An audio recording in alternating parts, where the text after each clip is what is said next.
الحمد لله نحمده ونستعينه ونستغفره ونعوذ بالله من شرور أنفسنا ومن سيئات أعمالنا من يهده الله فلا مضل له ومن يضلل فلا هادي له وأشهد أن لا إله إلا الله وحده لا شريك له وأشهد أن محمدًا عبده ورسوله أما بعد فإن خير الحديث كتاب الله وخير الهدي هدي محمد صلى الله عليه وسلم وشر الأمور محدثاتها وكل محدثة بدعة وكل بدعة ضلالة وكل ضلالة في النار رب اشرح لي صدري ويسر لي أمري واحلل عقدة من لساني يفقهوا قولي اللهم انفعنا بما علمتنا وعلمنا ما ينفعنا وزدنا علما ربي أوزعني أن أشكر نعمتك التي أنعمت علي وعلى والدي وأن أعمل صالحا ترضاه وأصلح لي في ذريتي إني تبت إليك وإني من المسلمين أعوذ بالله السميع العليم من الشيطان الرجيم بسم الله الرحمن الرحيم واذكروا إذ أنتم قليل مستضعفون في الأرض تخافون أن يتخطفكم الناس فآواكم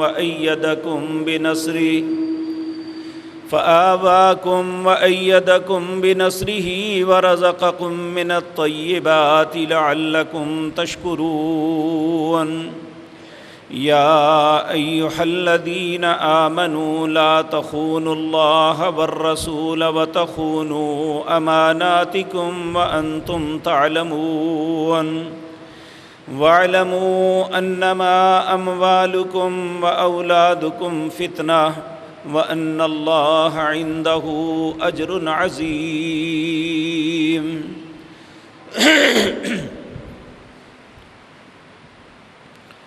حضرات محترم، جب سے شعور کی آنکھ کھولی ہے ہمیشہ سے ایک بات سنتے آئے ہیں کہ دنیا کی تاریخ میں 2 ریاستیں ایسی بنی ہیں جو مذہب کی بنیاد پہ بنی۔ ایک ریاست مدینہ جس کی بنیاد اسلام کے بانی جناب محمد الرسول اللہ صلی اللہ علیہ وسلم نے ڈالی۔ یہ ایکو کیوں کھول رہے ہیں آپ؟ آواز خراب ہو گئی ہے ساری۔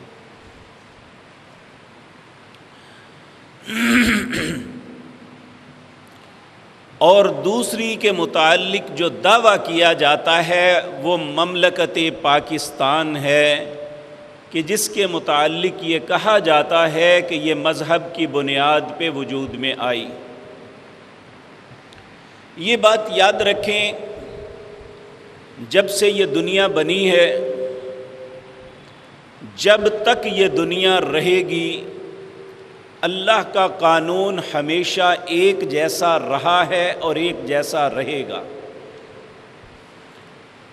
اللہ رب العزت نے قرآن عزیز کے اندر کئی مقام پہ یہ بات ارشاد فرمائی، وَمَا رَبُّكَ بِظَلَّامٍ لِّلْعَبِيدِ، اللہ اپنے بندوں پہ ظلم نہیں کیا کرتا۔ جو شخص اللہ کے حکموں کو تسلیم کر لیتا ہے، اللہ کے کہے پہ چلتا ہے، اللہ کا اصول ہے، چاہے دنیا ہے یا آخرت، کامیابی اسی کا مقدر بنتی ہے۔ اور جو بھی اللہ کے حکموں کی مخالفت کرتا ہے وہ کبھی بھی سکون کی زندگی نہیں جی سکا۔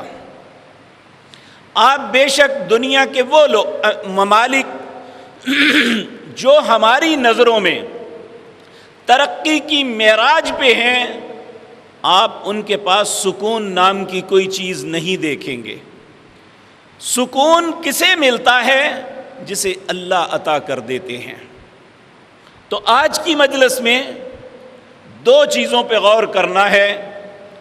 نمبر ایک کہ جو پہلی ریاست جسے ریاست مدینہ کہتے ہیں وہ بنی، اس میں ایسے کیا کام ہوئے تھے کہ وہ ہمیشہ ترقی کی معراج کی طرف جاتی رہی۔ دنیا کی ساری قوتیں ان کے قدموں میں ڈھیر ہو گئی۔ آخر وہ اسباب کیا تھے؟ اور اللہ نے ہمیں یہ مملکت دی تو ہم ہر آنے والے دن ایک نئی مصیبت کا کیوں شکار ہو رہے ہیں؟ تو میرے عزیز بھائیوں، ایک طالب علم ہونے کی حیثیت سے قرآن سے یہ سوال کرتے ہیں کہ ایسا کیوں ہے؟ قرآن کے اندر دو آیتیں ہیں، ایک سورۃ نحل کے اندر اور ایک سورۃ انفال کے اندر۔ یہ دونوں بظاہر تو اللہ نے مکہ اور مدینہ کے لیے نازل کی تھی، لیکن اگر اس کے ایک ایک لفظ پہ غور کیا جائے تو ہم اس پہ صادق آتے ہیں کہ ہم جو کام انہوں نے کیے وہ ہم نہ کر سکے، اسی لیے ہر آنے والے دن ہمیں ناکام ریاست کا نام دیا جاتا ہے۔ میرے عزیز بھائیو، بڑی غور طلب بات ہے۔ یہ سورۃ انفال ہے، اس کی آیت نمبر 26 ہے، 9واں پارہ، اپنے گھروں میں ضرور اٹھا کے دیکھنا۔ اللہ رب العزت فرماتے ہیں وَاذْكُرُوا إِذْ أَنْتُمْ، یاد کرو جب تمہاری کیفیت یہ تھی، قلیل لوگوں کے اندر تمہاری اقلیت تھی، تعداد بہت کم تھی، تخافون ان یتخطفکم الناس، ہر وقت خوف زدہ رہتے تھے کوئی تمہیں اچک کے نہ لے جائے، کوئی تمہیں نقصان نہ پہنچا دے، تمہاری عزت کو پامال نہ کر دے، تمہاری جان نہ لے لے۔ تخافون ان یتخطفکم الناس فآواکم، اللہ فرماتے ہیں پھر میں نے تمہیں ٹھکانہ دیا، وَأَيَّدَكُمْ بِنَصْرِهِ، اور اپنی مدد کے ساتھ تم پہ اپنا فضل فرمایا، وَرَزَقَكُمْ مِنَ الطَّيِّبَاتِ، اور تمہیں پاکیزہ روزیاں دی، لَعَلَّكُمْ تَشْكُرُونَ، تاکہ تم شکر کرو۔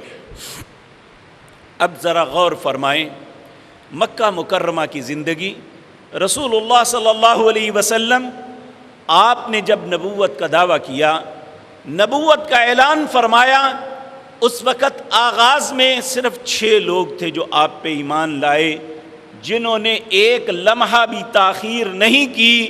ان میں 5 تو وہ تھے جو نبی کریم صلی اللہ علیہ وسلم کے زیر نگی تھے، ایک شخصیت ایسی تھی جو نہ تو رشتہ دار تھا اور نہ ہی وہ کوئی نبی کریم کا اس پہ بوجھ یا احسان تھا اس وقت، وہ تھے سیدنا ابو بکر صدیق رضی اللہ تعالی عنہ۔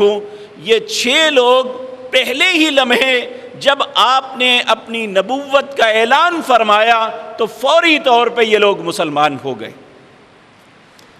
2 سال تک صرف 40 لوگ مسلمان ہوئے تھے، جن لوگوں کو سابقون الاولون، یعنی نیکی کے اندر جو سب سے زیادہ سبقت کرنے والے ہیں، ان کو یہ نام دیا گیا۔ جب اللہ رب العزت نے آپ کو حکم دیا وَأَنذِرْ عَشِيرَتَكَ الْأَقْرَبِينَ، اب آپ اپنے قریبیوں کو ڈرائے، تو جب اسلام کی باز گشت لوگوں کے کانوں میں پڑی، انہیں اپنے مناصب ہلتے ہوئے نظر آئے تو سب کے سب اسلام کے خلاف متفق ہو گئے۔ نبی کریم صلی اللہ علیہ وسلم آپ پہ اتنا اعتماد تھا لوگوں کا، آپ نے کوہ صفا پہ، جہاں آج صفا اور مروہ کی سعی کرتے ہیں، اس صفا پہاڑی پہ چڑھ کے لوگوں کو بلایا، لوگوں میری بات سنو، میں ایک اہم بات تم سے کرنا چاہتا ہوں۔ سب لوگ جمع ہو گئے۔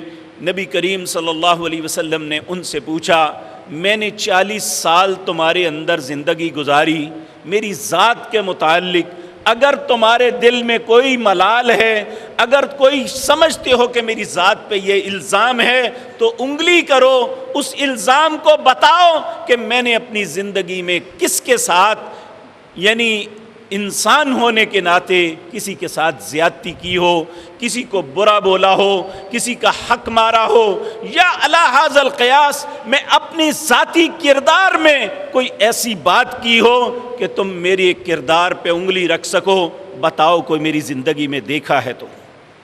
اللہ رب العزت نے آپ کو بہت ہی نفیس، بڑا ہی پاک، بڑا ہی مطہر اور بہت خوبصورت پیدا کیا تھا۔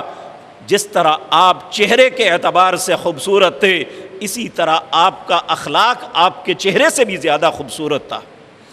تو کسی شخص کی زبان سے یہ بات نہیں کہ وہ الزام بھی لگا سکتا کہ اے محمد صلی اللہ علیہ وسلم، آپ نے فلاں جگہ، فلاں مقام پہ، زندگی کے فلاں وقت پہ، بچپن ہے یا جوانی، کبھی آپ نے فلاں ایسے بات کی تھی، کوئی الزام بھی نہ لگا سکتا۔ آج ہم ایک دوسرے کے خلاف جھوٹے الزامات لگاتے ہیں، لیکن یہ بات یاد رکھیں، عربوں کی فطرت میں یہ چیز نہیں ہے۔ ایک وہ جھوٹ نہیں بولتے، چاہے وہ کفر کی زندگی میں کیوں نہ ہو، اور ایک الزام لگاتے ہوئے سمجھتے ہیں یہ کمینے اور بد فطرت لوگوں کا کام ہے۔ تو میرے عزیز بھائیو، کسی بندے کے اندر یہ جرت نہ ہوئی کہ وہ یہ بد فطرتی کرتا کہ نبی کریم کے اندر جو نقص نہیں ہے وہ بیان کرتا ہے۔ سب نے کہا کہ ہم اس بات کی گواہی دیتے ہیں کہ آپ سچے بھی ہیں اور امانت دار بھی ہیں۔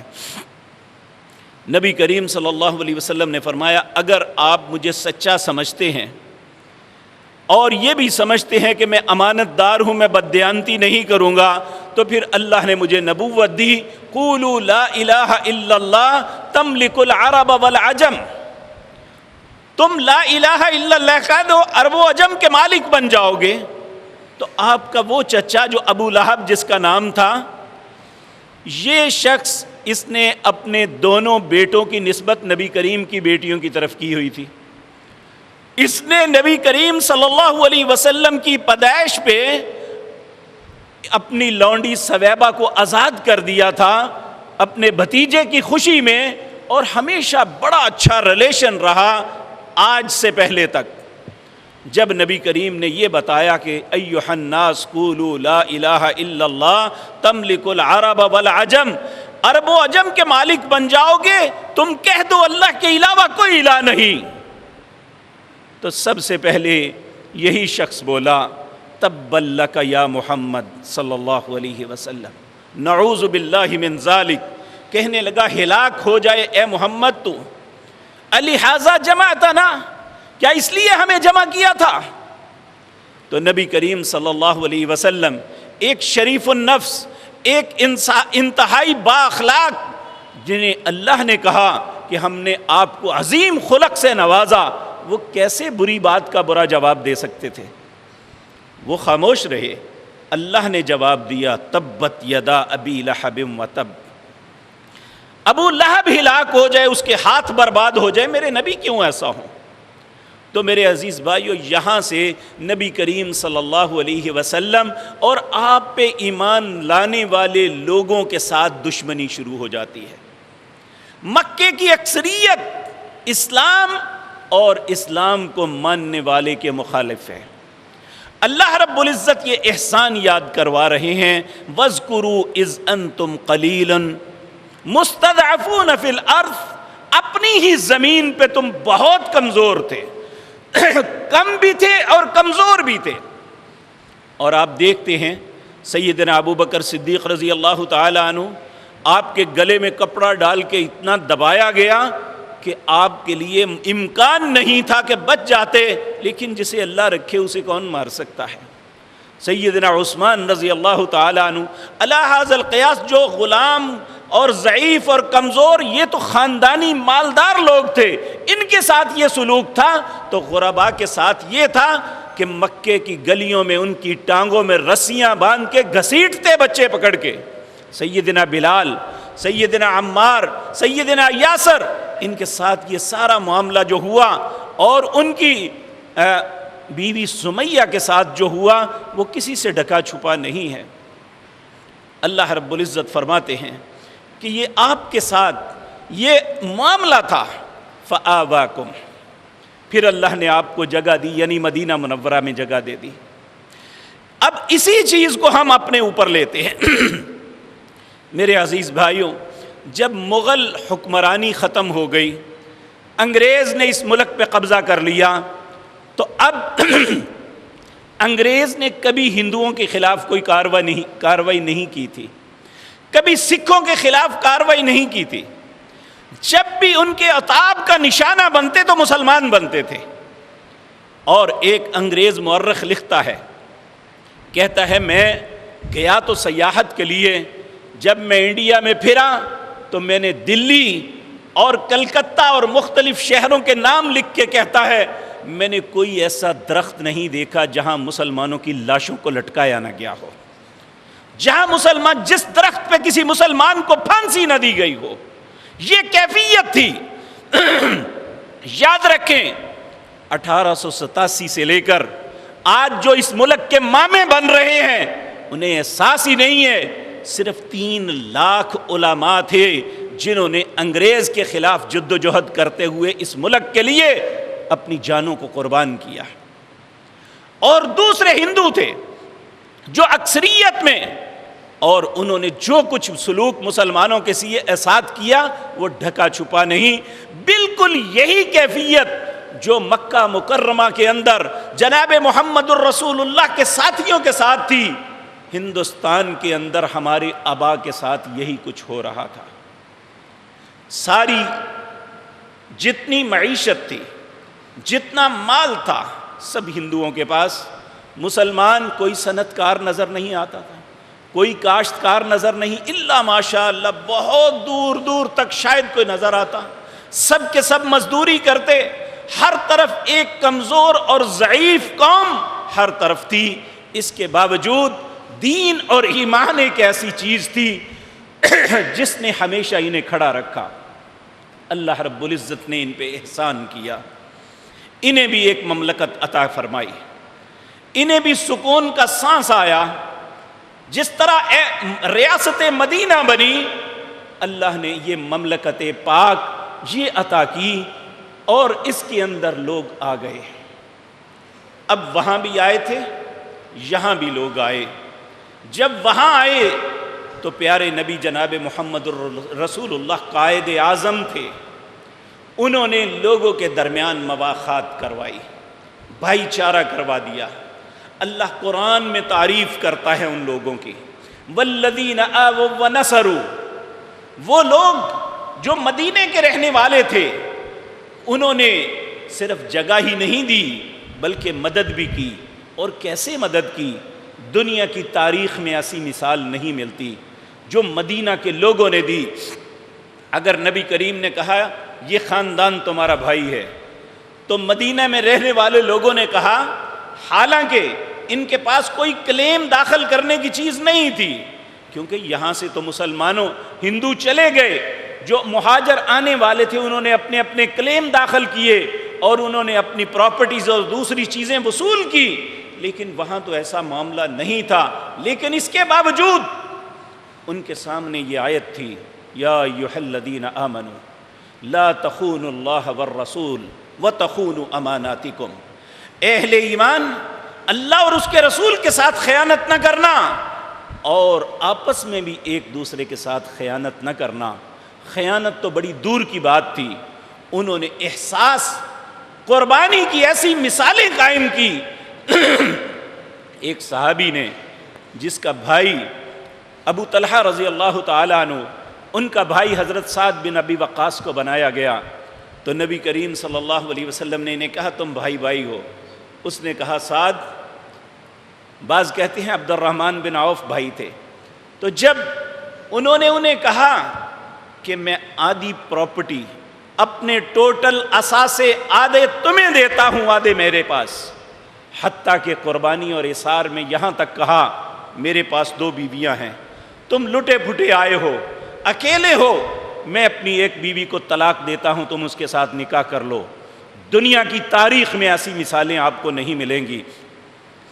تو سیدنا عبد الرحمن یا سیدنا سعد جو بھی تھے، انہوں نے اس سے بڑا احسار کیا. کہنے لگے اللہ تجھے تیری یہ بیویاں مبارک کرے، اللہ تیرا مال تجھے مبارک کرے. یہ نہیں کہا کہ بس مفت میں مل رہا ہے لے لو، کہا تیرا مال تجھے مبارک ہو، مجھے بازار کا رستہ بتاؤ، اللہ مجھے رزق خود ہی دے دے گا. یہ وہ لوگ تھے جن کا اپنے رب پہ توکل تھا. ریاست مدینہ کا آغاز تھا یہ. انہوں نے دوسرے کی پاکٹ پہ نظر نہیں رکھی تھی، کیونکہ ریاست مدینہ کے والی نے پہلے دن جو خطبہ لوگوں کے سامنے دیا تھا اس میں 4 شقیں بیان کی تھی. نمبر 1 کہا ایھا الناس، اے لوگو افشوا السلام، ایک دوسرے کی سلامتی کے ضامن بن جاؤ. نمبر 2 وَاطْعِمُوا الطَّعَامَ، دوسرے کو کھلانا، دوسرے کا کھانے کی کوشش نہ کرنا. یہ ایک ایسے کانسیپٹ تھے جو پیارے نبی جناب محمد الرسول اللہ نے دیے، جس نے لوگوں کے اندر احساس اور اثار اور قربانی کے ایسے جذبات پیدا کیے. اللہ نے قرآن میں ان کی تعریف کی، وَيُؤْثِرُونَ عَلَىٰ أَنفُسِهِمْ وَلَوْ كَانَ بِهِمْ خَصَاصَةٌ. وہ ایسے پاکیزہ اور مقدس لوگ تھے جنہیں اپنی ضرورت تھی لیکن اپنی ذات پہ دوسروں کو ترجیح دے دیتے تھے. اللہ رب العزت ان کی تعریف کر رہا ہے، اس لیے اللہ نے اس ریاست کو برکت دی تھی. نمبر 3 نبی مکرم صلی اللہ علیہ وسلم نے فرمایا وصل الارحام، صلہ رحمی کرو ایک دوسرے کے ساتھ. خام خواہ دوسرے کے متعلق حسد، کسی کا منصب دیکھ کے حسد، کسی کا چہرہ دیکھ کے حسد، کسی کے پاس مال دیکھ کے حسد. انہوں نے اللہ کا قرآن پڑھا تھا وَلَا تَتَمَنَّوْا مَا فَضَّلَ اللَّهُ بِهِ بَعْضَكُمْ عَلَىٰ بَعْضٍ. جو اللہ نے اپنے فضل سے کسی کو دیا ہے، منصب دیا ہے، اچھا خوبصورت چہرہ دیا ہے، خوبصورت جسم دیا ہے، زیادہ مال دیا ہے، وَلَا تَتَمَنَّوْا تم اس کی تمنا نہ کرو. یہ اللہ کا فضل ہے، جس کو چاہتا ہے عطا کرتا ہے. حسد کر کے اپنے آپ کو برباد کرو گے. اور اس ریاست کے مکین جو تھے، جنہوں نے رسول اللہ سے تربیت اور تعلیم حاصل کی تھی، انہوں نے اس بات کو بھی اپنی زندگی کا ماٹو بنا لیا. وصل الارحام، ہمیشہ صلہ رحمی کرنی ہے، سلو رکھنی ہے، ایک دوسرے کی خیر کا سوچنا ہے. اور چوتھی بات یہ فرمائی صلو باللیل والناس نیام، رات کو نماز پڑھنا جب لوگ سو رہے ہو.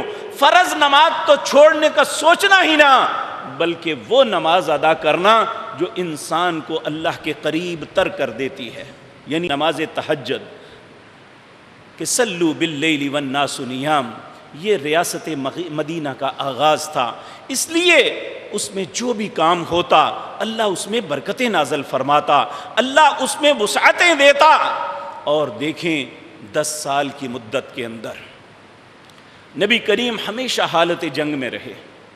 اور آپ جانتے ہیں کہ کسی مملکت کے اندر اگر جنگ لگ جائے تو اس کی معیشت اس طرح بیٹھ جاتی ہے کہ سعودی عرب جیسا ملک بھی اس وقت کلاش ہونے کے قریب ہو چکا کہ اس کے ارد گرد جنگوں نے انہیں توڑ کے رکھ دیا. تو میرے عزیز بھائیو، 85 جنگیں یا 83 جنگیں نبی مکرم کے 10 سال دور کے اندر ہوئی، لیکن ہر آنے والے دن میں معیشت ترقی کر رہی ہے. ہر آدمی کے پاس پیسہ زیادہ ہو رہا ہے، اس کا ایمان بڑھ رہا ہے. ریاست مدینہ وسعت پذیر ہے، یہاں تک کہ جس دن رسول اللہ صلی اللہ علیہ وسلم اس دار فانی سے دار بقا کی طرف تشریف لے گئے، اپنے رب سے ملاقات کے لیے تشریف لے گئے، اس وقت کیفیت یہ تھی تبوک سے لے کر بحرین تک اسلامی مملکت تھی جو پہلے صرف مدینے کے اندر تھی. اور مدینہ کتنا بڑا تھا؟ آج جتنی مسجد نبوی ہے. یہ اس وقت مدینہ شہر تھا. جتنا آج مسجد نبوی کا رقبہ ہے یہ پورے کا پورا مدینہ تھا. اور اللہ نے اس چھوٹی سی مملکت کو صرف اس لیے وسعتیں دی, اس لیے برکتیں دی کہ انہوں نے نہ اللہ سے خیانت کی, انہوں نے نہ رسول اللہ سے خیانت کی, انہوں نے نہ ایک دوسرے سے خیانت کی, بلکہ ہمیشہ جو کچھ ملا وہ اللہ کی طرف سے اس کی عطا کو سمجھتے ہوئے اس کا شکر ادا کیا. اور آج انہوں نے کبھی مال کو, کبھی اولاد کو کمزوری نہیں سمجھا. اللہ رب العزت کا یہ حکم بھی ان کے سامنے تھا کہ اللہ نے فرمایا وَاعْلَمُوا أَنَّمَا أَمْوَالُكُمْ وَأَوْلَادُكُمْ فِتْنَةٌ وَأَنَّ اللَّهَ عِندَهُ أَجْرٌ عَظِيمٌ. اولاد اور مال کے لیے کو غلط رستہ کا انتخاب نہ کر لینا, غلط رویے نہ اختیار کر لینا, حرام رستہ نہ اپنا لینا. واللہ عنده اجر عظیم, تمہارا جو اجر اللہ کے پاس ہے وہ ان مال و دولت سے بہت بڑا ہے. اگر دنیا کے اندر سورۃ زخرف کے اندر آتا ہے, اگر میں ان لوگوں کے دل کا خوف نہ ہوتا جو میرے فرما بردار ہیں, تو میں یہ جو میرے مخالف ہیں, جو کافر ہیں, میں ان کو سونے کے گھر دیتا. جس کی چاندی کی سیڑھیاں ہوتی, پہلے فرمایا میں چاندی کے گھر دیتا, جس کی چاندی کی سیڑھیاں ہوتی پھر کہا یہ کم ہے, میں سارے کے سارے گھر ان کے سونے کے بنا دیتا. لیکن یہ پھر بھی ذالک متاع الحیات الدنیا, اگر سونے کے گھر بھی بن جائیں تو یہ دنیا کا بہت تھوڑا توشہ ہے جو اللہ کے پاس ہے. وَأَنَّ اللَّهَ عِندَهُ أَجْرٌ عَظِيمٌ, اللہ کے پاس تمہارا بدلہ بہت بڑا ہے. ان کی نظر ہمیشہ اللہ کے حکم پہ رہی, اس لیے وہ ترقی اور معراج کی طرف جاتے رہے. سیدنا ابو بکر کا دور آتا ہے, ایک دفعہ ہر طرف فتنے پڑ جاتے ہیں. ایک ارتداد کا فتنہ, بہت سے نو مسلم مرتد ہو گئے کہ اب نبی نہیں رہے تو ہم مسلمان کیسے رہیں, اور بہت سے لوگوں نے زکوٰۃ کا انکار کر دیا. ایک طرف ایک جھوٹے شخص نے نبوت کا دعویٰ کر دیا. سیدنا ابو بکر سے عرض کیا گیا, آپ اے خلیفۃ الرسول, آپ کوئی درمیانہ رستہ نکال لیں, تھوڑی دیر خاموشی اختیار فرما دیں. آپ نے فرمایا مجھے سب لوگ چھوڑ دو, اکیلا رہ جاؤں, میری لاش کو دشمن نوچ نوچ کے اس کا مسئلہ کر دیں, جب تک میرے جسم میں جان ہے میں ان سارے فتنوں کا مقابلہ کرتا رہوں گا. سیدنا عمر کہتے ہیں کہ ہم نے سمجھا حق اللہ نے سیدنا ابو بکر کے دل میں نازل کیا ہے, اور پھر کائنات نے دیکھا وہ جھوٹا مدعی نبوت وہ قتل ہوا, اس کے ساتھی فنا ہوئے, زکوٰۃ دینے کا انکار کرنے والے سب ختم ہو گئے. جن لوگوں نے مرتد ہوئے تھے پھر اسلام کی طرف لوٹ آئے. اللہ نے اسلامی مملکت کو ایک امن اور سکون دے دیا. کیوں؟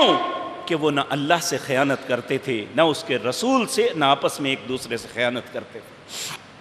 اس لیے اللہ نے انہیں یہ نعمتیں عطا فرمائی. اس کے برعکس ہمیں بھی اللہ نے مملکت دی. اللہ رب العزت نے یہ خوبصورت ملک دیا.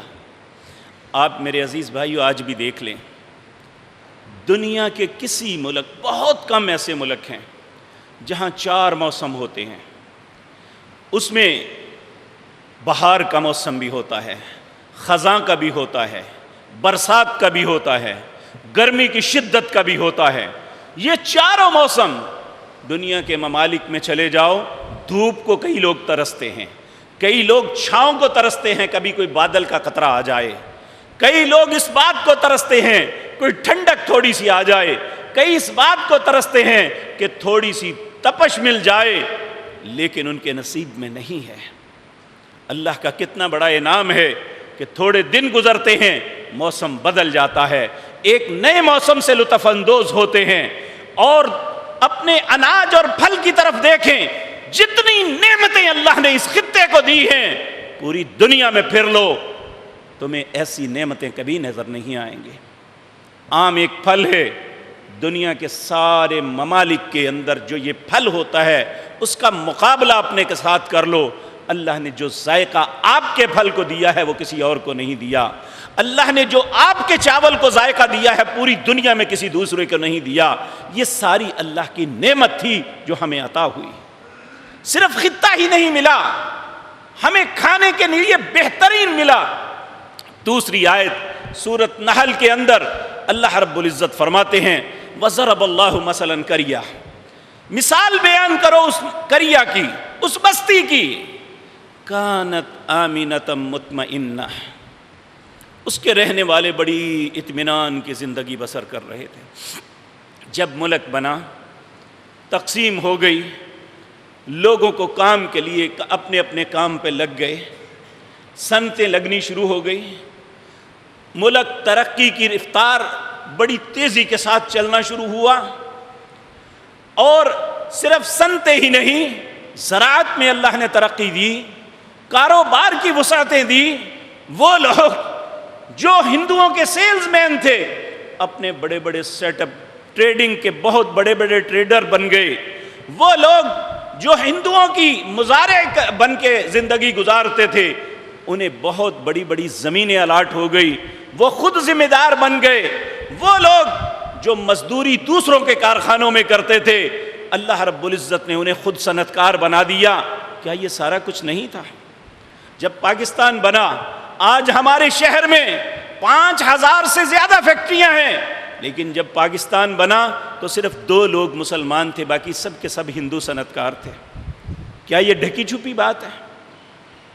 کتنے ذمہ دار تھے جو مسلمان تھے؟ ذرا سوچے تو صحیح, اللہ نے ہم پہ کتنا بڑا انعام کیا. صرف ملک ہی نہیں دیا, صرف جگہ ہی نہیں دی, ہمیں بے شمار انعامات سے نوازا. اور مسلمان کوئی آفیسر دیکھیں, جب پاکستان بنا ہماری فوج کے لیے میجر یا کرنل سے اوپر کوئی رینک نہیں تھا. ہم نے انگریزوں سے ادھار لیے تھے بڑے آفیسر. مسلمان اتنی بڑی پوسٹ پہ جانے کا سوچ نہیں سکتا تھا. اسی طرح دوسرے جتنے ملازمتیں ہیں, بڑی بڑی پوسٹوں پہ ڈپٹی کمشنر یا اس طرح ججز, مسلمان نہیں تھے, یا ہندو یا انگریز تھے. یہ ساری نعمتیں اللہ نے ہمیں عطا کی. اللہ رب العزت نے ہمیں مناصب دیے, لیکن میرے بھائیوں ہمیں چاہیے تو یہ تھا. اللہ رب العزت فرماتے ہیں رغدا من کل مکان, چاروں طرف سے نعمتوں کے انبار ان کے پاس لگ گئے. چاہیے تو یہ تھا لعلکم تشکرون, اگر اللہ نے منصب دیا تو اس کا شکر ادا کرتے, اس منصب کا حق ادا کرتے. اگر اللہ نے ہمیں صنعت دی تھی تو ہم دیانتداری کا دامن نہ چھوڑتے.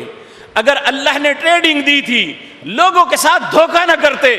اگر اللہ رب العزت نے کاشتکاری دی تھی تو اس معاملے میں ہم امانت داری اختیار کرتے, اللہ کا حق پہچانتے. لیکن کیا ہوا؟ فکفرت بانعم اللہ, ہم نے اللہ کی نعمتوں کا کفر کیا. تو پھر اس کا نتیجہ کیا نکلا؟ آج ہم اس کا نتیجہ اپنی آنکھوں سے دیکھ رہے ہیں. فَأَذَاقَهَا اللَّهُ لِبَاسَ الْجُوعِ وَالْخَوْفِ, اللہ رب العزت نے بھوک کا لباس پہنا دیا. ہر وقت خوف. آج جو کروڑوں اربوں کا مالک ہے وہ بھی خوف زدہ ہے, ایک مزدور بھی خوف زدہ ہے, اور ایک منصب دار جو بہت بڑے منصب پہ ہے وہ بھی خوف زدہ ہے. لیکن اس سارے کے باوجود ہمارے دل میں کبھی ہمارے ضمیر نے ہمیں ملامت نہیں کی کہ میں کس لیے بیٹھا ہوں اس سیٹ پہ, اللہ نے کیوں قلم دی مجھے, اللہ نے یہ منصب کیوں دیا مجھے. پہلے تو ہم نے دعائیں مانگی تھی, اللہ رب العزت کی منتیں کی تھی کہ اے اللہ ہمیں یہ دے دے. اللہ نے اس کا تذکرہ بھی سورۃ توبہ کے اندر کیا. اللہ فرماتے ہیں وَمِنْهُمْ مَنْ عَاهَدَ اللَّهُ, کچھ ایسے ہیں جنہوں نے اپنے رب سے عہد کیا. کیا عہد کیا؟ لَإِنْ آتَانَا مِنْ فَضْلِهِ, اے اللہ اگر تو ہمیں اپنے فضل سے نواز دے, ہمیں رزق دے دے, ہمیں منصب دے دے, ہمیں اولاد دے دے, ہمارے معاملات میں آسودگی کرتے, اے اللہ اگر تو ہمیں فضل اپنا عطا کر دے تو ہم کیا کریں گے؟ لَنَصَّدَّقَنَّ وَلَنَكُونَنَّ مِنَ الصَّالِحِينَ، ہم نہ صرف تیرے رستے میں خرچ ہی نہیں کریں گے، غریبوں کا حق ہی نہیں پہچانیں گے، اپنے منصب پہ کے ساتھ امانت داری ہی نہیں کریں گے، وَلَنَكُونَنَّ مِنَ الصَّالِحِينَ، بلکہ ہم بہت نیک بن کے زندگی گزاریں گے۔ لیکن میرے پیارے بھائیوں، کیا کیا ہم نے؟ کیا کیا؟ اللہ فرماتے ہیں فَلَمَّا، اللہ اکبر، فَلَمَّا آتَاهُم مِّن فَضْلِهِ، جب میں نے اپنے فضل سے انہیں منصب دے دیا، جب اپنے فضل سے انہیں صنعت کار بنا دیا، جب اپنے فضل سے انہیں دکانیں ٹریڈنگ دے دی، جب اپنے فضل سے انہیں ذمہ دارے دے دیے، جب اپنے فضل سے انہیں وسعتیں دے دی، اور وہ جو چھوٹی چھوٹے روپیوں پہ مزدوری کرتے تھے کروڑوں اربوں خربوں کے مالک بن گئے، فَلَمَّا آتَاهُم مِّن فَضْلِهِ، جب میں نے انہیں اپنے فضل سے نواز دیا، پھر انہوں نے کیا کیا؟ بخیلوا بہ، اللہ سے وعدہ کیا تھا کہ ہم امانت داری اس منصب کا حق ادا کریں گے، ہم جو تو اللہ ہمیں اپنے فضل سے عطا کرے گا، ہم غریبوں کا حق پہچانیں گے، ہم اپنے بھائیوں کی قدر کریں گے۔ لیکن کیا کیا؟ بخیلو، بخیل بن گئے۔ جسے اللہ نے منصب پہ بٹھایا اس نے کسی کا کام نہیں مفت میں کیا، جسے اللہ نے صنعت کاری دی وہ دنیا کو کچھ دے کے راضی نہیں بلکہ اس کی پاکٹ کو کاٹ کے راضی ہوتا ہے، جسے دکان دی وہ صبح سے لے کر شام تک الا ماشاء اللہ دھوکہ کرتا ہے۔ اللہ فرماتے ہیں بخلوا بہ وتولوا وهم معرضون، انہوں نے منہ پھیرا مجھ سے اور یہ اپنے وعدے سے پلٹ گئے، اپنا وعدہ پورا نہ کیا۔ پھر اس کا رزلٹ کیا نکلا؟ اللہ رب العزت فرماتے ہیں فَأَعْقَبَهُمْ نِفَاقًا فِي قُلُوبِهِمْ، میں نے ان کے دلوں کو نفاق سے بھر دیا، اور یہ نفاق ختم نہیں ہوگا جب تک اپنے کردار کو درست نہیں کریں گے۔ جو منصب اللہ نے دیا ہے ہماری تعلیم کی وجہ سے نہیں ملا، ہم سمجھتے ہیں کہ شاید میں 25 لاکھ روپیہ دے کے جج بھرتی ہو گیا ہوں، میں یہ کر کے یہ ہو گیا ہوں، اگر رب نہ چاہتا تو اندھا کر دیتا، کون جج کی کرسی پہ بٹھاتا؟ اگر رب چاہتا تو اپاہج کر دیتا تو کون ڈی سی او کی کرسی پہ اسے بٹھاتا؟ اگر رب چاہتا تو اسے پاگل کر دیتا، کون اسے S H O D S P یا ایس پی بنا کے بٹھاتا؟ ہم کیوں بھول جاتے ہیں؟ اگر یہ تندرستی ہے، اگر یہ توانائی ہے، ذہن میں سوچنے کی قوت ہے، زبان سے بول سکتے ہیں، ہاتھ سے لکھ سکتے ہیں، تو یہ اس اللہ کی عطا ہے۔ ہم یہ کیوں بھول جاتے ہیں؟ جب ہم نے اللہ کے ہر عہد سے ہر عہد کو توڑ دیا، اللہ رب العزت نے پھر اس کا نتیجہ کیا نکالا؟ میرے بھائیو آج دیکھ لیں، اپنے معاشرے کا تجزیہ کر لیں، کس کے دل میں اخلاص ہے ایک دوسرے کے لیے؟ زبان سے ہماری باتیں بہت زیادہ ہیں، دل منافقت سے بھرا ہوا ہے۔ حکمرانوں سے لے کر ایک عام انسان تک ہر شخص کی زندگی کا وتیرہ جھوٹ بنا ہوا ہے، بلکہ سچ بولنا کفر کی علامت سمجھ لیا گیا ہے ہم نے، کہ سچ نہیں بولنا۔ کیا ہم اپنے خلاف لگنے والے الزامات کی چارج شیٹ بڑی چالاکی سے بنا لیں گے، یا ہم اپنے کسی ایڈوکیٹ سے رابطہ کر کے اس کے خلاف پوری ہم صفائی پیش کر دیں گے؟ تو کیا اللہ کے ہاں بھی صفائی بھی ہو جائے گی؟ اللہ رب العزت فرماتے ہیں اگر اپنے کردار کو نہ بدلا تو یہ منافقت کب تک قائم رہے گی؟ الی یوم یلقونہ، جب اللہ سے ملو گے تو منافق کی حیثیت سے ملو گے۔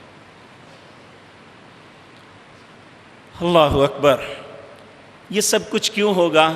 اللہ رب العزت فرماتے ہیں بما اخلف اللہ ما وعدوا، جو اللہ سے وعدہ کیا تھا اس کی مخالفت انہوں نے کی۔ ہم نے یہ ملک کیوں لیا تھا؟ کیا زبان پہ باتیں تھی؟ کیا تھی؟ کیا کوئی بچہ اس سے بھولا ہوا ہے کہ پاکستان کا مطلب کیا؟ لا الہ الا اللہ۔ لا الہ الا اللہ کیا ہے؟ کیوں ابو لہب نے رسول اللہ کی مخالفت کی تھی؟ کیوں آپ کو گالی دی تھی؟ کیوں برا بھلا کہا تھا؟ کہ اسے لا الہ الا اللہ کے پتہ تھا کہ سارے معبودوں کو چھوڑنا پڑے گا۔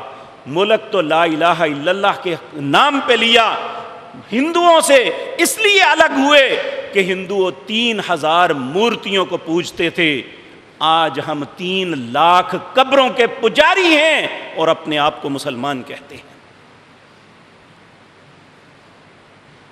3 لاکھ قبروں کے پجارے، اور ان فوت شدگان کی اولادیں حرام کھا کھا کے ساری زندگی سمجھتے ہیں کہ ہم روحانی پیشوا ہیں۔ روحانیت تو دور کی بات ہے، یہ ساری شیطانیت یہیں پہ ہے۔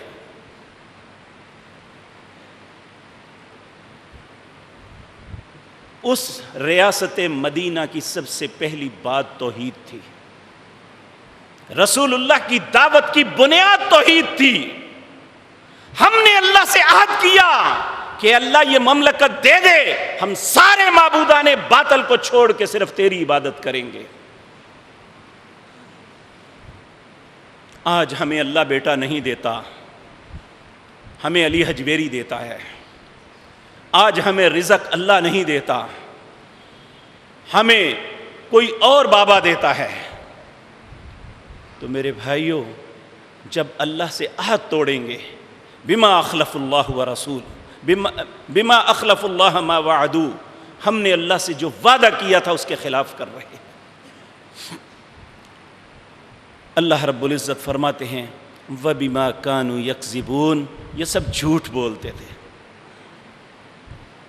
میرے بھائیوں، آج بھی ہمارے حکمران اس ریاست کو ریاست مدینہ کا نام دیتے ہیں کہ ہم ان کی نقل کرتے ہیں۔ 2 سال کے اندر ایک بات بتا دیں جو ریاست مدینہ میں ہو اور یہاں اسے نافذ کیا گیا ہو۔ اللہ رب العزت نے فرمایا جب تمہیں ہم دیں گے، حکومت دیں گے، تو سب سے پہلے تمہارے رب کا حکم یہ ہے کہ تم نماز کو قائم کرو۔ تو جن حاکموں کی زندگی میں خود نماز نہیں ہے، یہ لوگوں کو نماز کی تلقین کیسے کریں گے؟ اگر اس معاملے میں تھوڑا سا کسی نے کام کیا تھا تو وہ ضیاء الحق صاحب تھے۔ اس نے نماز صلاۃ قائم کیا تھا، اور اس وقت آپ دیکھ لیں، پوری پاکستانی تاریخ میں دیکھ لیں، معیشت کی کیفیت جو وسعت اس وقت تھی، مال کم تھا یا زیادہ اس کی بات نہیں، ہر شخص اپنے گھر میں مطمئن تھا۔ سیاسی مخالفتیں اپنی جگہ، کسی کو بہت غصہ ہوگا اس پہ، لیکن یہ ایک حقیقت ہے جس سے کوئی انکار نہیں کر سکتا۔ کوئی پیٹرول پمپ نہیں بن سکتا تھا، کوئی شادی ہال نہیں بن سکتا تھا، کوئی ایسی چیز بڑی نہیں جو پبلک پلیس ہو جہاں پہلے مسجد بنائی جاتی تھی پھر دوسری جگہ ہوتی تھی۔ آج سب کچھ ہم نے چھوڑ دیا، اور دعویٰ کیا ہے؟ ریاست مدینہ ہے ہم بنا رہے ہیں، جہاں شراب کے لائسنس دیے جاتے ہیں، جہاں شرابیں پی جاتی ہیں بعد میں شہد زہر کر دیا جاتا ہے، جہاں صبح شام منافقت ہوتی ہے، جہاں لوگوں پہ دن رات ظلم ہوتا ہے۔ اگر کوئی امانت دار شخص کہیں پہ آ جائے تو اسے ہٹا دیا جاتا ہے یا ذلیل کر دیا جاتا ہے۔ کوئی ایک ضلع بتا دیں جہاں کوئی امانت دار بڑا لگا ہو۔ ہمارے شہر میں سوئی گیس آفس میں ایک شخص کبیر طاہر، بہت ہی خوبصورت نفیس آدمی آیا، اور اس نے ساری کرپشن کو ختم کرنے کی کوشش کی، اور اس بیچارے کو رسوا کر کے یہاں سے نکال کے لاہور کرپٹ لوگوں کے نیچے جا کے لگا دیا گیا۔ یہ ریاست مدینہ ہوتی ہے۔ ریاست مدینہ تو یہ تھی، سیدنا عمر رضی اللہ تعالی عنہ کو آ کے حضرت سعد بن ابی وقاص کے متعلق کہا کہ حضرت 3 شکایتیں لگائی، حضرت سعد بن وقاص کو معزول کر دیا، کہا جاؤ وہ معزول ہیں، تم ان کی جگہ گورنر، لیکن اس کی تحقیق کرو۔ مسجد میں سب لوگوں کو اکٹھا کیا، کسی شخص میں جرت نہیں بولنے کی تھی۔ کہا سعد کے متعلق یہ 3 الزام امیر المومنین کے پاس آئے ہیں، کوئی ہے گواہی دینے والا؟ ایک شخص اٹھا، کہنے لگے ہاں، سعد اپنے رشتہ داروں کو نوازتے ہیں، سعد یہ کرتے ہیں، سعد فلاں کام کرتے ہیں، اور یہ تینوں الزام تھے۔ حضرت سعد نے اٹھے کہ اللہ تو جانتا ہے کہ یہ شخص جھوٹ بول رہا ہے، میں کچھ نہیں کہوں گا۔ اے اللہ 3 الزام اس نے مجھ پہ لگائے ہیں، 3 دعائیں میں تجھ سے اس کے متعلق کرتا ہوں۔ پہلی دعا، اے اللہ اسے بہت لمبی عمر دینا کہ یہ سب کچھ دیکھے۔ دوسرا فرمایا، اے اللہ اسے فتنے میں مبتلا کر دینا۔ تیسرا یہ بوڑھا بھی ہو جائے تو اپنی خباثتوں سے باز نہ آئے۔ کہتے ہیں وہ اتنا بوڑھا ہو گیا، اس کی آنکھیں نہیں کھلتی تھی، وہ ایسے پکڑ کے اپنی آنکھ کو کھولتا تھا، اتنا بوڑھا ہو گیا، لیکن پاس سے جب کوئی عورت یا لڑکی گزرتی اسے چھیڑتا، پھر جوتے کھاتا۔ اللہ رب العزت نے سعد کی تینوں دعاؤں کو قبول کیا اور دنیا کے اندر ذلت کا نشان بنا دیا۔ جو کسی ایسے انسان پہ بہتان لگاتا ہے جس نے وہ کام نہیں کیا، اور آج ہمارا وتیرہ بنا ہوا ہے، جو ہمارا سیاسی یا مذہبی مخالف ہے اس پہ الزام لگا دو۔ یہاں پہ ویسٹ مینجمنٹ میں ایک انتہائی اچھا شخص تھا، 2 سال تک اینٹی کرپشن کے اندر گھسیٹتے رہے، بالآخر اللہ نے اسے بہت اچھی نوکری دے دی۔ اس ریاست مدینہ میں کوئی ایک بندہ بتا دو کہ ان ذلیل لوگوں نے کسی ایک کرپٹ شخص کو نہ کسی امانت دار کو لگایا ہو، بلکہ پورے ملک سے جتنے کرپٹ ہیں اکٹھے کر کے مختلف کی پوسٹوں پہ لا کے بٹھا دیے ہیں۔ اور ہمیں منافقت یہ ہے کہ ہمیں ریاست مدینہ کی مثالیں دی جاتی ہیں۔ تو اللہ رب العزت ہمیں یہ بات بتلا رہے ہیں، جب اللہ کے وعدوں کو توڑو گے، جب منافقت، جب یہ سب کچھ کرو گے، تو اللہ رب العزت فرماتے ہیں فَأَعْقَبَهُمْ نِفَاقًا فِي قُلُوبِهِمْ، میں ان کے دلوں میں منافقت ڈال دوں گا۔ إِلَى يَوْمِ يَلْقَوْنَهُ، جب یہ اپنے رب سے ملیں گے تو منافق ملیں گے۔ وہ عالم دین کیوں نہیں، اگر وہ جھوٹ بکتا ہے، اگر لوگوں کو مس گائیڈ کرتا ہے، میں صرف دوسرے لوگوں کو نہیں کہتا، جو قرآن کی غلط تعبیر کرتا ہے، جو رسول اللہ کے فرمان میں دھوکہ دیتا ہے، لوگ اس پہ اعتماد کرتے ہیں تو وہ سب کچھ کرتا ہے، وہ بھی ایک منافق انسان ہے کہ جس نے اللہ اور اس کے رسول کے ساتھ خیانت کی ہے۔ فَأَعْقَبَهُمْ نِفَاقًا فِي قُلُوبِهِمْ إِلَى يَوْمِ يَلْقَوْنَهُ بِمَا أَخْلَفُوا اللَّهَ مَا وَعَدُوا وَبِمَا كَانُوا يَكْذِبُونَ، یہ جھوٹ بولتے تھے۔ پھر اللہ فرماتے ہیں أَلَمْ يَعْلَمُوا، یہ تو ممکن ہے اگر ہمارے خلاف انکوائری آ جائے تو انکوائری کرنے والا ہماری خباثت کو نہ پہنچ سکے، ہماری چالاکی اس پہ پردہ ڈال دے، لیکن جو ذات ہمیں چیک کر رہی ہے وہ کہتی ہیں أَلَمْ يَعْلَمُوا، کیا تم یہ بات نہیں جانتے أَنَّ اللَّهَ يَعْلَمُ سِرَّهُمْ، اللہ تمہاری ہر پوشیدہ بات کو جانتا ہے، وَنَجْوَاهُمْ، اور تمہاری سرگوشیوں سے بھی واقف ہے، وَأَنَّ اللَّهَ عَلَّامُ الْغُیُوبِ، اور اللہ ہر غیب چیز کا علم رکھنے والا ہے، جو باتیں ہم چھپا رہے ہیں، جو ہم سمجھتے ہیں کہ یہ بھید ہمارے سینے میں ہے، ہم اسی کو قبر میں لے جائیں گے، کسی کو پتہ بھی نہیں چلے گا، اللہ کہتا ہے میں جانتا ہوں۔ بلکہ نبی کریم صلی اللہ علیہ وسلم کی ایک دعا کہ ہم بھی اپنی زندگی کے بہت سی کوتاہیاں اور خباثتیں نہیں جانتے، انہیں اللہ جانتا ہے۔ وہ دعا کیا ہے؟ آپ اللہ سے دعا کرتے اللہم اغفر لنا، اے اللہ مجھے معاف کر دے، ما قدمنا وما اخرنا، جو پہلے کر چکا ہوں یا آئندہ مجھ سے غلطی ہونے والی ہے۔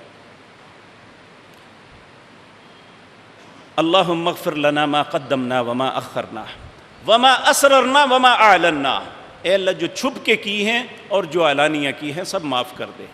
وما انت اعلم به منا، اے اللہ مجھ سے زیادہ تو میرے گناہوں کو جانتا ہے۔ وَأَنْتَ الْمُقَدِّمُ وَأَنْتَ الْمُؤَخِّرُ وَأَنْتَ عَلَىٰ كُلِّ شَيْءٍ قدیر۔ اے اللہ پہلے بھی تو تھا، بعد میں بھی تو ہے۔ تو میرے عزیز بھائیو، اگر ہم واقعتاً یہ کلمہ طیبہ کے نام پہ ملک لیا اور ریاست مدینہ کا دعویٰ دار ہیں، تو پھر ہم رسول اللہ کو فالو کریں کہ انہوں نے ریاست مدینہ کو کیسے ترقی دی تھی۔ اور دوسری بات، وقت ہوا چاہتا ہے میں مختصر بات عرض کرتا ہوں کہ ہمیں آزادی کی خوشی کیسے منانی چاہیے۔ رسول اللہ نے ہمیں کیا اس معاملے میں، آپ کی سنت، آپ کا طریقہ کیا ہے؟ دنیا کی سب سے بڑی خوشی رسول اللہ کو 63 سال زندگی کے اندر جو ملی، وہ اس دن تھی جس دن مکہ فتح ہوا۔ وہ بستی جسے اللہ نے ام القریٰ کہا ہے، جسے کہا دنیا کی ساری بستیوں کی ماں ہے، جس کے اندر اللہ کا عزت والا گھر بیت اللہ ہے، جو دنیا کا وسط ہے۔ دنیا کا ہر مسلمان جس کے دل میں ذرہ برابر ایمان ہے، وہ تڑپتا ہے کہ میں اللہ کے گھر کے جا کے طواف کروں، میں اللہ کے گھر کو اپنی آنکھوں سے دیکھوں، میں اس کی کیفیت کو دیکھوں جا کے۔ ہر انسان اس بات پہ تڑپتا ہے، پہلے صرف سوچتا ہے، اپنے دن میں سوچ رکھتا ہے، جب وہ ایک دفعہ ہو آتا ہے تو جس طرح پانی سے مچھلی کو باہر رکھتے تو وہ تڑپتا ہے، اس طرح وہ مسلمان تڑپتا ہے جو مدینہ منورہ کو یا مکہ مکرمہ کو دیکھ کے وہاں اللہ رب العزت کے قرب کو حاصل کر کے واپس لوٹ آتا ہے۔ اللہ ہمارے نصیب میں بار بار کر دے۔ وہ بستی فتح ہوتی ہے، وہ ملک اسلامی مملکت میں شامل ہوتی ہیں، کفار مغلوب آ جاتے ہیں، فاتح اعظم قائد اعظم جناب محمد الرسول اللہ صلی اللہ علیہ وسلم آپ مکے میں داخل ہوتے ہیں، سرخ رنگ کی پگڑی باندھی ہوئی ہے، خوبصورت لباس زیب تن کیا ہوا ہے کہ آج میں اللہ کے گھر میں جاؤں گا۔ اللہ نے جو وعدہ کیا تھا آج پورا کر دیا۔ سورۃ فتح کے اندر اللہ نے کہا لقد صدق اللہ الرسول الرؤیا بالحق لتدخلن المسجد الحرام ان شاء اللہ آمنین محلقین رؤوسکم ومقصرین لا تخافون۔ اللہ نے سچ کر دکھایا، اپنے رسول کے ساتھ جو وعدہ کیا تھا، لقد صدق اللہ الرسول الرؤیا۔ اور رسول اللہ خوابوں میں مکہ دیکھا کرتے تھے، یعنی جس چیز سے محبت ہو وہ خوابوں میں آتی ہے۔ نبی کریم جب ہجرت کر کے مدینے میں آئے تو خوابوں کے اندر مکہ آتا تھا۔ یہ اس وقت ہے جب کسی دل کی گہرائیوں سے انسان کسی چیز سے محبت کرتا ہے۔ نبی کریم کی سب سے محبوب جگہ جہاں اللہ نے آپ کو پیدا کیا، اور اس جگہ وہ شہر جو ام القریٰ تھا فتح ہوتا ہے، رسول اللہ ایک فاتحے کی حیثیت سے داخل ہوتے ہیں۔ کیا آپ کے ساتھ 10,000 لوگ ہیں جن کے پاس گھوڑے بھی ہیں، اونٹ بھی ہیں، جن کے پاس تیر بھی ہیں، کمان بھی ہیں، جن کے پاس نیزے بھی ہیں، تلواریں بھی ہیں، لیکن لشکر اسلامی داخل ہوتا ہے کیسے؟ رسول اللہ کا چہرہ، آنکھوں میں اظہار تشکر کے آنسو ہیں اور سر جھکتا جا رہا ہے، بار بار اونٹ کے کجاوے کی لکڑی کو آپ کی ٹھوڑی مبارک ٹکرا رہی ہے، اور آپ کیا کہہ رہے ہیں؟ لا الہ الا اللہ وحدہ انجز وعدہ ونصر عبدہ وہزم الاحزاب وحدہ۔ اے اللہ تیری ذات کے علاوہ میرا کوئی الہ نہیں، وحدہ تو اکیلا ہے، انجز وعدہ تو نے اپنے بندے سے جو وعدہ کیا وہ پورا کر دیا، ونصر عبدہ تو نے اپنے بندے کی مدد کی، وہزم الاحزاب وحدہ سارے لشکروں کو اللہ تو نے شکست دی۔ اے اللہ میں تیرا شکر ادا کرتا ہوں۔ اور کیا کیا اندر جا کے؟ یہ نہیں کہ آپ کے گھوڑے مکے کی گلیوں میں سرپٹ دوڑ رہے تھے، لوگ ان کے سموں سے بچنے کے لیے چھپ رہے تھے۔ آج ہماری بھی یہ خوشی ہے کہ اللہ نے یہ ملک ہمیں دیا، اور ہم اس کی خوشی کیسے مناتے ہیں؟ لوگوں کی ٹانگیں توڑ کے، ایکسیڈنٹ کر کے، کسی کو موٹر بائک کے نیچے دے کے، کسی کو کار مار کے، کسی کو گالی دے کے، کسی کے کان پھاڑ کے، کسی مریض کو اذیت دے کے، کسی بیمار کو تڑپا کے، یہ ہم ہیں اور وہ ہیں کہ جو یہ کہتے ہوئے اللہ کے گھر میں داخل ہوتے ہیں، لا الہ الا اللہ وحدہ انجز وعدہ ونصر عبدہ وحزم الاحزاب وحدہ، یہ خوشی ہے، یہ اظہار تشکر ہے۔ اور جا کے بیت اللہ کے اندر سب سے پہلے کہا کہ یہ اللہ کا گھر ہے، اس سے مقدس کوئی جگہ نہیں، سب سے پہلے اسے پاک کرو۔ 360 بتوں کو توڑ کے باہر نکالا، سیدنا ابراہیم اور اسماعیل کی تصویروں کو لگایا ہوا پھاڑ کے باہر پھینکا، کہا صرف آج کے بعد ایک اللہ کی عبادت ہوگی، یہاں کسی کا اور نام نہیں جپا جائے گا۔ اور اللہ کے گھر کا طواف کیا، طواف کرتے کرتے رک گئے، کعبہ کو مخاطب ہو کے کہتے ہیں، اے کعبۃ اللہ، اللہ نے تیری بڑی عزت بنائی، جو بھی کعبۃ اللہ جاتا ہے، اللہ کے گھر میں داخل ہوتا ہے، سب سے پہلے اللہ سے یہ کہتا ہے، اللہم زد ھذا البیت تعظیما وتشریفا وتکریما، اے اللہ اس گھر کے عزت و شرف، اے اللہ اس گھر کی عزت و عظمت میں اور اضافہ کر دے۔ ہر بندے کی زبان پہ یہی ہے، اللہ نے اس گھر کو بہت عزت دی۔ رسول اللہ کہتے ہیں، اے کعبۃ اللہ، اللہ نے تجھے بڑی عزت دی، لیکن یاد رکھ، ایک مسلمان کا مال، ایک مسلمان کا خون، ایک مسلمان کی عزت اللہ کی نظروں میں تجھ سے زیادہ مقدس ہے۔ آج مسلمان کا خون پانی کی طرح مسلمان بہا رہا ہے، مسلمان کا مال مسلمان چھین رہا ہے، مسلمان کی عزت مسلمان پامال کر رہا ہے۔ یہ فرق ہے ہمارے اور رسول اللہ اور ان کے ساتھیوں میں۔ انہوں نے اللہ کا شکر ادا کیا، اللہ نے عزتیں دی۔ دنیا کی دونوں سپر پاورز، ایران بھی اور روم بھی، آپ کے قدموں میں ڈھیر ہو گئی۔ حضرت عمر رضی اللہ تعالی عنہ کے زمانے میں پوری دنیا کے اندر اسلامی لشکر کا مقابلہ کرنے والا کوئی نہیں تھا۔ سیدنا معاویہ کے دور پر 66 لاکھ مربع میل مسلمانوں کی مملکت تھی اور کوئی چیز نہیں تھی۔ اور بعض انگریز مورخوں نے کہا اللہ کا شکر ادا کرتے ہیں، یعنی انہوں نے اپنی زبان میں جو بھی کہا کہ ہم اس بات پہ شکر ادا کرتے ہیں کہ اسلام میں ایک ہی عمر تھا، اگر ایک عمر اس طرح کا اور ہوتا تو دنیا میں اسلام کے علاوہ کوئی مذہب نہ ہوتا۔ یہ ان کا اخلاق تھا، یہ ان کا ایمان تھا، یہ ان کے دل کی کیفیت تھی، ان کا اللہ کے ساتھ جو ایگریمنٹ تھا اس کی پاسداری تھی کہ اللہ نے انہیں کہا یا ایھا الذین آمنو، اے لوگو جو ایمان لائے ہو، لا تخونوا اللہ، اللہ کے ساتھ خیانت نہ کرنا، والرسول، اس کے رسول کے ساتھ خیانت نہ کرنا، وتخونوا اماناتکم، اور اپنے بھائیوں کے ساتھ خیانت نہ کرنا، وانتم تعلمون، جب تم اللہ کے ساتھ خیانت کرتے ہو، جب رسول اللہ کے ساتھ خیانت کرتے ہو، جب ایک دوسرے کے ساتھ خیانت کرتے ہو تو تم جانتے ہو ہم کیا کر رہے ہیں، کوئی بے وقوفی میں نہیں کرتے۔ اے اللہ ہمیں خیانت سے محفوظ رکھ، اے اللہ ہم پہ رحم فرما، اے اللہ ہمیں اپنے نبی کے رستے پہ چلا، اے اللہ ہمارے اندر سے جھوٹ اور منافقت کو ختم کر دے۔ نبی کریم 5 باتوں پہ اللہ سے دعا مانگا کرتے تھے، اللہم طہر اعیننا من الخیانہ، اے اللہ میری آنکھوں کو خیانت سے پاک کر دے، والسنتنا من الکذب، اے اللہ میری زبان کو جھوٹ سے پاک کر دے، اللہم طہر اعیننا من الخیانہ والسنتنا من الکذب وقلوبنا من النفاق، اے اللہ میرے دل کو منافقت سے پاک کر دے، وَأَعْمَالَنَا مِنَ الرِّيَاءِ، اے اللہ میرے اعمال کو ریاکاری سے پاک کر دے، وَأَمْوَالَنَا مِنَ الرِّبَا، اے اللہ میرے مالوں کو سود سے پاک کر دے۔ میرے بھائیو، یہ وہ چیزیں ہیں جو ایمان کی بربادی کا سبب بنتی ہیں۔ آج یہی 5 چیزیں ہیں جو ہماری مملکت اور اس میں رہنے والے لوگوں کی اذیت اور مصیبت کا سبب ہیں۔ اللہ ہمیں یہ سمجھنے کی توفیق عطا فرمائے۔ اقول قولی ھذا واستغفر